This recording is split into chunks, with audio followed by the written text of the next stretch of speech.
আমার ছোট বোন যে সময় বিয়ে দেই 2003 সালে, তো আমার আগের দুই বোন, আমি তখন একটু বুঝের, আমার বোনের বিবাহের মোহর নিয়ে কথা হইতেছে ছেলের বাড়িতে, তো কথা তখন মিলাইতে পারতেছি না, আমি একটু বেশি চাইতেছি, তখন বলতেছিলাম আবদার কইরা, তো ছেলের পক্ষের বা কোনো একজন লোক মনে বলে উঠছে যে ঠিক আছে, ফেসালির দরকার নাই, হুজুরের আগের দুই মেয়ে, আমার আব্বাও বড় আলেম ছিল, আগের দুই মেয়ের যেই মোহর দিছে আমরাও এটাই দিব।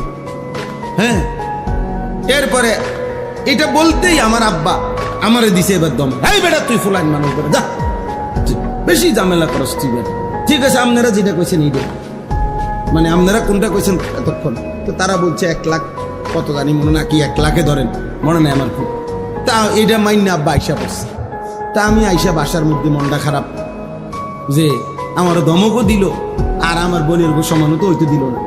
আব্বাই তখন আমার কইছে, বেটা ব্যাক কর, তোর আগের দুই বোনের মোহরানা 6000 করে ভাই,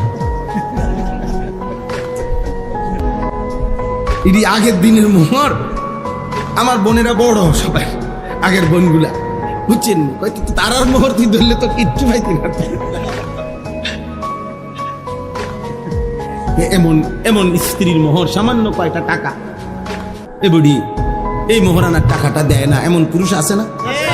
কেন দিলেন না চাচা? কেন দিবেন না? কেন দিবেন না? কেন? তাই বেডিরে তো সবই দিছে, কিতা সব দিছেন, ভাতের তালা, ভাত কতটি দিছেন আর কিতা। আল্লাহ আমাদেরকে বুঝ দান করে।